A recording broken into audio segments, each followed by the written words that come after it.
Halo semuanya guys, kembali lagi sama gue Aldo di Detektif Aldo ya. Gue kayaknya bakal bikin segmen baru ya di channel ini ya, yang semoga bisa berlanjut terus dengan background yang beragam. Gue namain Bikini alias berita terkini ya. Yang intinya di segmen ini kemungkinan besar videonya nggak bakal terlalu panjang, nggak pakai intro-introan, dan ya gue mau ngupdate seputar berita-berita terbaru aja di yang memang ada di Indonesia dan kejadian di Indonesia yang sangat-sangat tercinta ini ya. Dan di video perdana segmen ini gue mau ngebahas seseorang yang bukan lain adalah King Saipul Jamil yang udah diganti sama King Najar, yang memang pada kemarin baru aja ditangkap di hari Jumat tanggal 5 Januari minggu lalu ya, dan beritanya meledak di hari itu juga karena memang ada beberapa hal yang jadi isu buat masyarakat, dari mulai waktu penangkapannya dilakuin, waktu press conference di Polsek Tambora juga jadi salah satu hal yang cukup menarik perhatian. Dan ada di rentang waktu yang cukup unik karena pada saat itu beritanya Bang Sambo yang katanya tidak tidur di penjara, katanya ditutupin pakai ginian. Kata netizen, bukan kata gue ya. Oke, langsung aja gue mulai dari kronologi awal penangkapannya dulu. Jadi di hari Jumat tanggal 5 Januari 2023 kemarin ada operasi penangkapan yang dilakuin kepolisian di daerah Jakarta Barat. Tepatnya itu di daerah Dan Mogot. Nah, kepolisian itu melakukan pengejaran ke salah satu mobil Toyota Rush hitam dari arah Pesing ke arah Grogol. Penumpangnya itu diduga katanya terindikasi pemakai atau pengguna narkoba. Nah, kebetulan di pengejaran kemarin, tim kepolisian yang melakukan penangkapan itu pakai baju preman dan naik motor biasa, kan biar nggak kelihatan bahwa mereka polisi itu kan. Dan pas mobilnya disuruh minggir juga ternyata tetap nggak mau minggir ini mobil, sampai akhirnya masuk tuh dia dan berhenti ke jalur busway. Nah, dari salah satu saksi mata yang ngasih keterangan, katanya di sana itu kepolisian tuh ngasih perintah ke bus Transjakarta yang ada di depannya buat berhenti. Sehingga akhirnya mobil Toyota Rush hitam ini juga bisa berhenti. Nah, waktu berhenti, petugas polisi itu baru bisa nyuruh tuh penumpang yang ada di mobil Rush tersebut untuk keluar buat diamanin ke Polsek Tambora ceritanya. Dan disinilah hal yang dipermasalahin sama masyarakat. Karena dari video penangkapan yang beredar di mana-mana, lu bisa lihat kalau King Saipul itu sampai sempet teriak-teriak maling. Udah gitu sempet teriak-teriak juga, ini Saipul Jamil, ini Saipul Jamil ya kan. Bang Ipul, ini Saipul Jamil, tolong, Saipul Jamil, Saipul Jamil. Gua mau dirampak. Tapi gak berapa lama setelah diminta keluar, ya akhirnya dia tuh berhasil dikeluarin terus dibawa ke samping pembatas jalan busway. Sedangkan di dalam itu masih ada satu orang lagi yang ternyata asistennya, yang namanya adalah Steven. Tapi gak tahu kenapa waktu si King Saipul ini udah ada di luar mobil, si Steven asistennya ini masih belum keluar mobil juga. Sampai akhirnya ada tindakan dan kekerasan fisik dan verbal dari oknum aparat. Yang nanti gue jelasin juga kenapa gue sebut oknum, ya kan, karena mayoritas polisi kan baik. Nah, intinya ya itu orang sampai dari mulai dikata-katain dan bahkan sampai mukanya sempat kena bogem mentah juga ya itu si Steven ya, sampai agak tegang dikit komuknya ya. Dan waktu kejadian juga memang dijenggut juga sama dipukul juga ya. Selain asisten yang dibogem juga si Saipul Jamil juga dijambak-jambak ya. Dan memang ditarik keluar mobil sampai di pin down gitu di aspal gitu biar tidak bergerak lagi. Dan kalau lu lihat videonya, sebenarnya kesian banget ini orang, mukanya sampai ditarik mau dicekek juga leher. Gue ngeliat King Saipul sedih sekali gitu. Sampai akhirnya mereka itu dibawa ke Polsek Tambora, Jakarta Barat buat diperiksa sama kepolisian, dari mulai dimintain keterangan sampai dites urin juga. Dan hasilnya pun ternyata cukup melenceng dari banyak perkiraan netizen waktu berita ini beredar. Karena yang positif narkoba itu bukan si King Saipul, tapi malah asistennya si Steven. Jadi banyak orang udah suujon sama Saipul, ternyata negatif. Jadi dari keterangan Saipul Jamil di press conference kemarin, dia ini di Jumat sore mau ada meeting tuh sama manajemennya soal kerjaan. Nah, tapi sebelum sampai ke tempat, itu si Steven asistennya ini minta buat minggir dulu ke rumah ibunya. Katanya mau ngasih panci sama alat-alat masak yang gak kepake buat ibunya. Nah, makanya si Saipul ini yain dong, karena kebetulan jadwal di hari Jumat kemarin juga masih ada senggang beberapa waktu lah.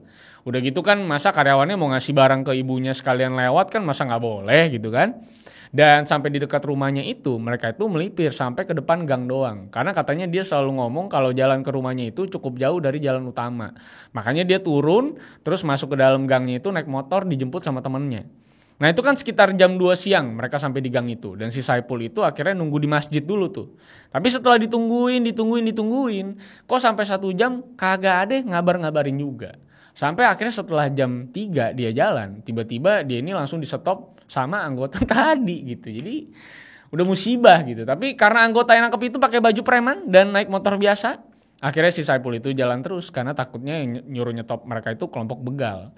Dan kalaupun itu polisi, dia juga nggak merasa dia melanggar hukum apapun. Makanya dia terus jalan sambil teriak-teriak kantor polisi. Supaya at least kalau beneran polisi pun ya tinggal langsung ditindaknya nanti aja di kantor polisi terdekat gitu. Tidak perlu ditangkap juga di jalan sebenarnya.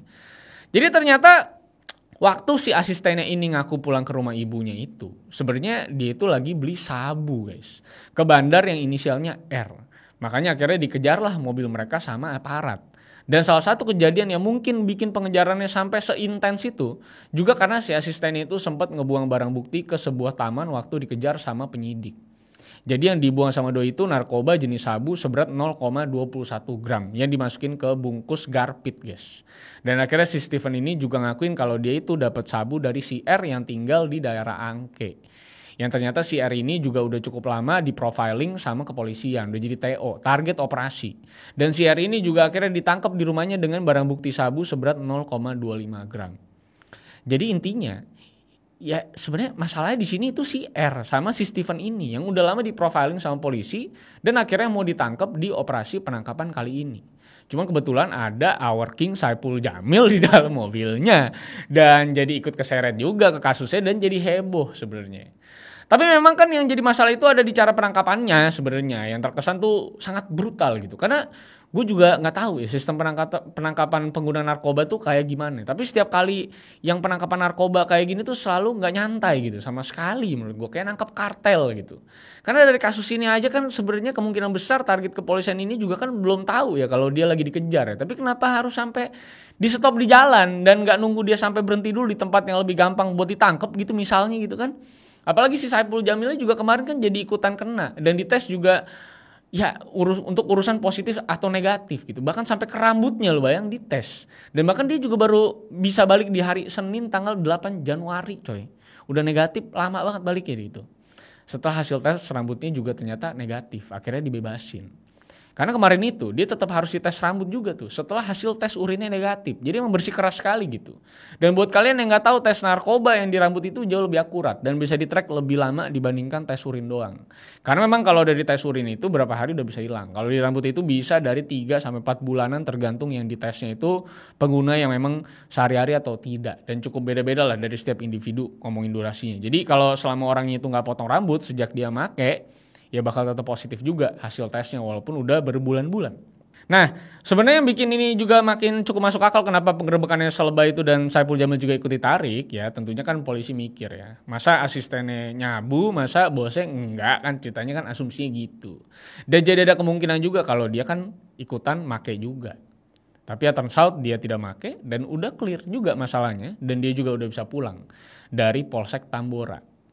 Nah, tapi yang mau gue bahas di sini itu bukan dari beritanya doang, tapi dari masalah cara penangkapan si King Saipul ini yang terkesan cukup brutal tadi. Karena kalau dari apa yang gue baca nih, ya mungkin aja ada kelirunya. Dari pasal yang ada di KUHP yang bakal gue tampilin di layar, setiap petugas itu dilarang melakukan penyiksaan terhadap tahanan atau terhadap orang yang disangka terlibat dalam kejahatan.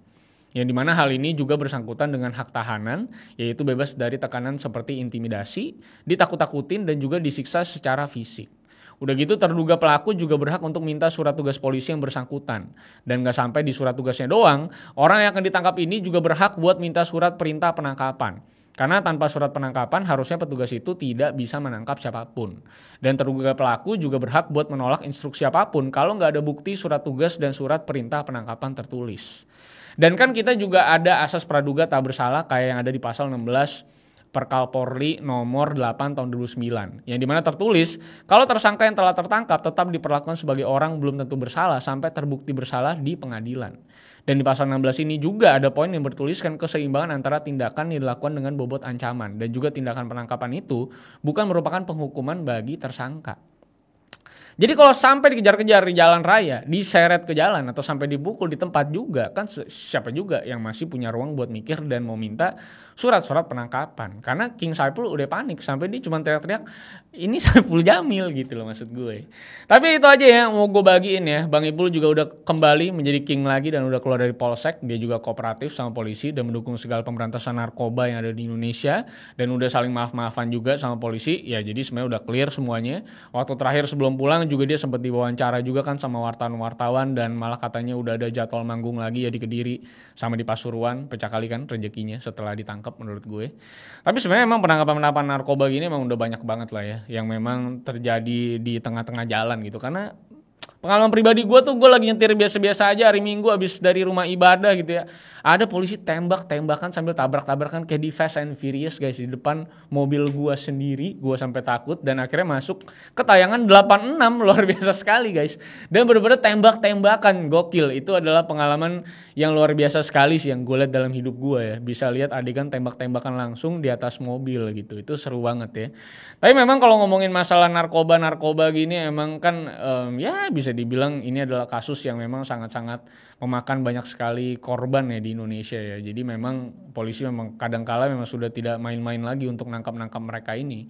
Karena biasanya memang kalau udah kasus narkoba biasanya di balik-baliknya tuh banyak bandar-bandar yang luar biasa gede sekali gitu. Bahkan kan kalau lu track back di tahun lalu ada kasus yang gede banget tuh yang sampai banyak sekali orang-orang dari mana lah pokoknya lah ya, lu cariin diri lah ya. Intinya juga benar-benar bisa menjual narkoba secara terstruktur dan terorganisir gitu. Jadi makanya polisi yang baik-baik ini yang memang tidak disuap oleh siapapun ini akhirnya mencoba memberantas narkoba dengan sebegini kerasnya gitu. Jadi good job lah ya untuk para polisi ya. Semoga tapi nanti proses penangkapan selanjutnya jangan terlalu kasar-kasar nanti viral lagi ya. Nah ada update juga guys ya. Jadi tadi saya baru dikasih tahu ada update bahwa yang mukul sampai nyeret-nyeret tadi katanya diakui bukan anggota dari Polsek Tambora guys. Nah jadi dari mana kita nggak ada yang tahu. Orang kita juga nggak temenan sama mereka ya kan. Jadi kalau lu punya input terkait dengan isu viral ini ya.